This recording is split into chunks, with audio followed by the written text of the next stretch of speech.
Thank you, Leila. I want to address some aspects of the economic situation in Gaza. I can honestly say that in almost 34 years of researching and writing about Gaza, her economy, and her society, I can say without any hesitation that I've never seen the kind of economic ruination there as I see today. The main reason, of course, is Israel's near 52-year occupation of Gaza and the intensified closure, or siege, or blockade, that is called, that Israel imposed in 2006, and it was strengthened in 2007. So in recent years, in the last almost 13 years, the blockade has been the defining feature of economic life in Gaza. And as Leila pointed out, Gaza has been under varying degrees of control and closure since 1991, almost 28 years. Gaza's economy, and Palestine's overall, is very small, and as such, it's largely dependent on trade. Without normal trade relations, which the blockade or siege has completely destroyed, the economy has approached the point of virtual collapse. This blockade restricts the movement of goods and people into and out of Gaza, and it's had a very damaging effect on the private sector, which is the engine of economic growth and production. And of course, it has destroyed those conditions that would attract desperately needed private investment. I also want to point out that Israel has in fact eased and in some cases lifted some of the restrictions on different import and export items, but this is a very, very far cry from reinstating normal trade relations. And despite Israel's easing of trade, the economy has had little, even negative growth. And this is largely because after more than a decade of blockade and inactivity, Gaza's export markets have dried up. There is very little liquidity in the economy. Production is at a minimum. It's defined overwhelmingly by consumption and a deteriorating infrastructure. Prices often go up, and people, of course, do not have the money to buy even basic commodities. So what has been the impact? The first, most devastating impact has been on unemployment. Unemployment in Gaza has risen steadily today. Overall unemployment stands at 54.9%. Let's call it 55%. But for young people between the ages of 15 and 29, unemployment now stands at 71.1%. This is particularly alarming because 3/4 of the population are under 30 years of age and are prohibited, as Leila said, from leaving Gaza at all. A second impact is the overwhelming dependence of people on humanitarian assistance. At least 70%, some estimates put it much higher, of the population, of the total population, depends on international humanitarian assistance to survive. And this is, as I said, it's a conservative figure because other sources place it higher. These are talented, creative, and relatively well-educated people who are able and desperate to work. But because of the Israeli blockade and the support of the blockade by the United States, the European Union, Egypt, and other actors, approximately 1.5 million men, women, and children have been forced into dependency on food and cash handouts. One colleague of mine in the development community has called Gaza a humanitarian safe zone. Now, the World Bank recently said that Gaza's economy is in free fall, with every second resident living in poverty. And there are various indicators of that, which I won't go into right now, but perhaps during the Q&A, if people are interested, I can give you some. A senior official at Gisha, the Israeli human rights organization that monitors conditions in Gaza, captured for me the essence of Gaza's economic predicament. He said, quote, "In the rest of the world, we try to bring people up to the humanitarian standard. Gaza is the only place where we are trying to push them down to keep them at the lowest possible indicators, end quote. This is a powerful description of Gaza today and of Israel's approach to Gaza, whereby Israel, together with various actors, particularly Western actors in the international community, use a humanitarian problem, which they have very deliberately and consciously created, to manage a political one. Another factor impinging upon the economy is the internal disputes between the Palestinian Authority in the West Bank and the Hamas authorities in Gaza. And the hostility between them is quite profound. Since March of 2017, Mahmoud Abbas, President Abbas of the Palestinian Authority, has consistently increased pressure on the Hamas government in Gaza, using financial pressures primarily. And he has, since then, removed approximately $60 million per month from Gaza's economy. And he's done this basically through either by reducing or eliminating entirely salaries from PA employees in Gaza. Last month alone, 3,231 PA employees had their salaries cut. 112 had their salaries completely removed. 1,700 families who had relatives killed and were receiving compensation had their compensation completely cut. Pensions, which people were receiving at the rate of 100% a month or two ago, were cut by 50%, and so on and so forth. He's forced many young people into early retirement. And so you have to also understand that when people have their salaries cut within the very, very constrained context of Gaza today, this has a dramatic negative impact on the household, on families.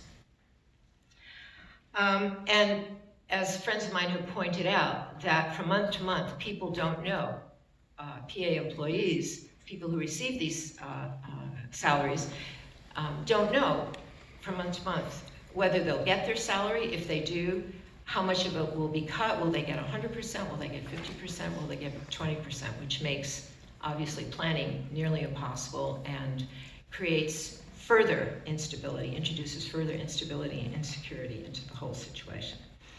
Another factor negatively impinging on the economy is policies of the Hamas government, particularly their very draconian and excessive taxation policy. And for example, a colleague of mine recently told me that a pack of cigarettes is taxed at 2/3 the amount of the price of the cigarette itself, of the pack of cigarettes itself. And there's a whole range of taxes that are imposed. Some of them come up weekly, I'm told. When I was in Gaza last, which is admittedly about 2.5 years ago, I was told by my sources that Hamas, the authorities, have a sliding scale from the rich to the very poor. But this very, very oppressive taxation system has taken its toll. And of course, there's been a lot of criticism of the Hamas authorities for their very meager investment in local rehabilitation efforts and helping people and taking monies, and in some cases they've been accused of stealing monies and pouring them into military-related activities. Another factor, very important factor, is two factors. One is new Israeli legislation and new US legislation, and I'll just go over this very briefly. In the middle of last month, just last February, the Israelis put into effect a law called the Law for Offsetting Funds to the PA for its support of terror. It's an Israeli law that states that the government will withhold an amount comparable to the amount the PA pays to support prisoners and their families, and it pays to the families of people who were killed, whom Israel calls terrorists, who the PA calls martyrs. So they are now cutting from the clearance transfers. Every month, the Israeli authorities collect taxes and they transfer this to the PA, which is a very vital source of the PA budget. And this was all determined by the Paris Protocol during the Oslo period. But now the authorities are withdrawing or reducing the amount of those transfers by the amount that the PA pays to families of prisoners and families of people who were killed. And this comes to about just under $12 million per month, around $140 million per year, which is enormous and very, very damaging impact. Now, in a move that I don't understand at all, the PA said that if Israel is going to deduct those funds, that percentage that they pay to the families of prisoners and people who died, who were killed, then the PA will not accept any of the money that Israel transfers to it under the terms of the Paris Protocol, and this amounts to between $150 and $200 million per month. So this is mind-boggling in my view. And to fill that gap would be, nobody knows really how that gap can be filled under current conditions. Now the impact on Gaza of all this remains to be seen, but one analyst feels that the PA will probably have to cut the financing of the public sector in Gaza by half, that the GDP will drop by an additional 10 to 15%, and perhaps most importantly, overall unemployment is projected to increase from 55% to between 60 and 65%. Now, US policy changes. The US, of course, has cut financing to the Palestinians. First, they've cut all their funding to UNRWA, which amounted to around $350 million per year. And they've also closed all USAID programs in the West Bank and Gaza that were worth about $230 million. This economic assistance was reprogrammed for other purposes. And the Trump administration also restricted Palestinians from participating in programs funded by USAID and the US Embassy in Israel. So the loss of those monies is extremely significant. In March of 2018, the US government enacted the Taylor Force Act, which suspended US bilateral economic assistance to the PA unless Palestinian officials stop certain payments deemed under US law to be, quote, for acts of terrorism. In October of last year, they enacted the Anti-Terrorism Clarification Act, which was designed to ensure that the PLO and the PA will be subject to jurisdiction in US courts for past acts of what they consider terrorism if they accept US money. So this was basically saying, if you take our money, if you take US assistance, then you are subject to litigation, terrorist-related litigation in US and American courts. And this also includes, now the PA, of course, decided, the PA and the PLO both decided that they didn't want to be subject to any kind of liability or litigation or be dragged into the US court system, so they decided to reject all US foreign assistance. And this also includes, this rejection also includes support for Israeli-Palestinian security cooperation, which has always survived cuts to US funding. Survived cuts of US funding to the PA. And this amounts to about $60 million per year. And this is very worrisome to the Israeli authorities because the removal of funding for the security cooperation obviously has implications that, security implications that concern Israel. So I think it's safe to say, I don't think I'm incorrect in saying, that by last month, February of 2019, for the first time since the Israeli-Palestinian conflict began, there is no US aid going to Palestinian people. A report issued by the Office of the Quartet in 2015 already concluded that Gaza has not been a functioning economy since 2007. Hence, they write, without external aid, there would be no functioning economy able to provide any form of public or private services. And I think we are very near, if we haven't already reached that point. So clearly, the economy is the most destabilizing factor in Gaza at present, as is the absence of alternatives, which is the crucial element here. Commenting on why people continue to demonstrate at the Great March at such risk to their own lives, one young man in Gaza answered, "Show me the alternative to sacrifice." Others tell me that young people in Gaza are prepared to incur crippling injuries, including the loss of a limb, that will lead to permanent lifelong disability, because such injuries will qualify for financial support. And in the case of one young man, allow his family to pay the rent on their home for a few more months. And this is an interview that a colleague of mine did with a young man in Gaza. So these dire conditions have produced some unprecedented changes in Gaza, and with this I will conclude. First of all, there is a weakening social fabric, which has really been the case for a long time, particularly since the 2014 war on Gaza, Operation Protective Edge. You have seen there have been documented rising rates of drug use, suicide, prostitution, and divorce. In fact, when I was in Gaza 2.5 years ago, UN officials told me who follow these trends told me that the divorce rate then had risen from 2% to 40%. And arguably, I don't want to overstate it, but arguably these sorts of trends are no longer considered by many people to be exceptional. The number of marriages has also declined because people simply can't afford it.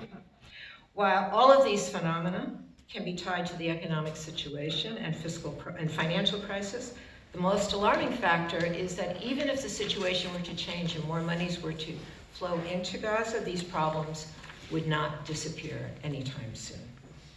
Another very damaging and unprecedented impact is immigration. While young Gazans have for years always wanted to leave, to find a better life, the situation since Operation Protective Edge, since 2014, has worsened dramatically.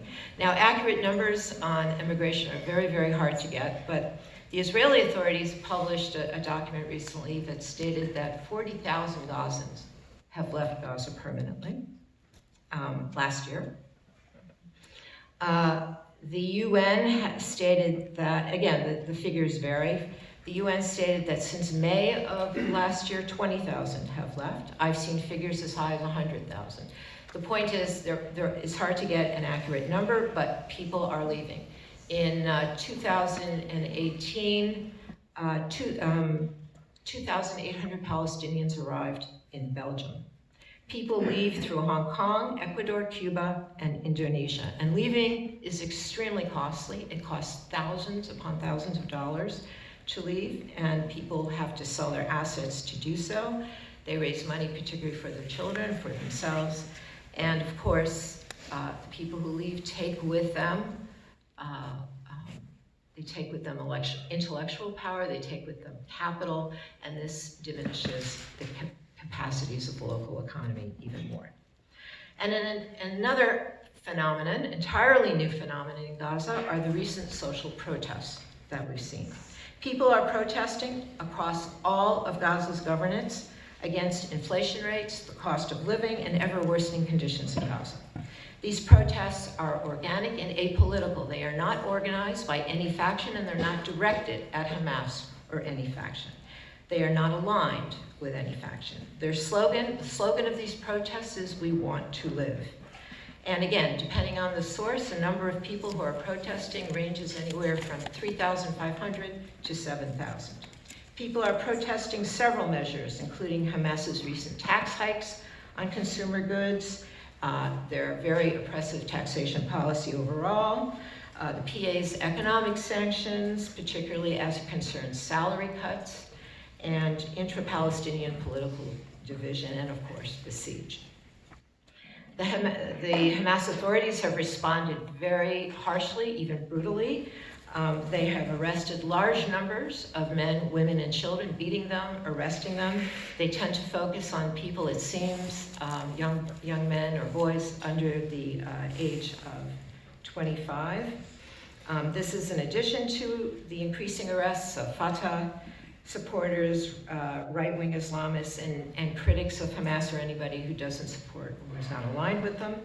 Hamas has also arrested a number of journalists and human rights and civil rights activists, along with the protesters, which has been roundly condemned by other factions, by the Palestinian NGO network and various human rights organizations, Amnesty, Human Rights Watch, and so on.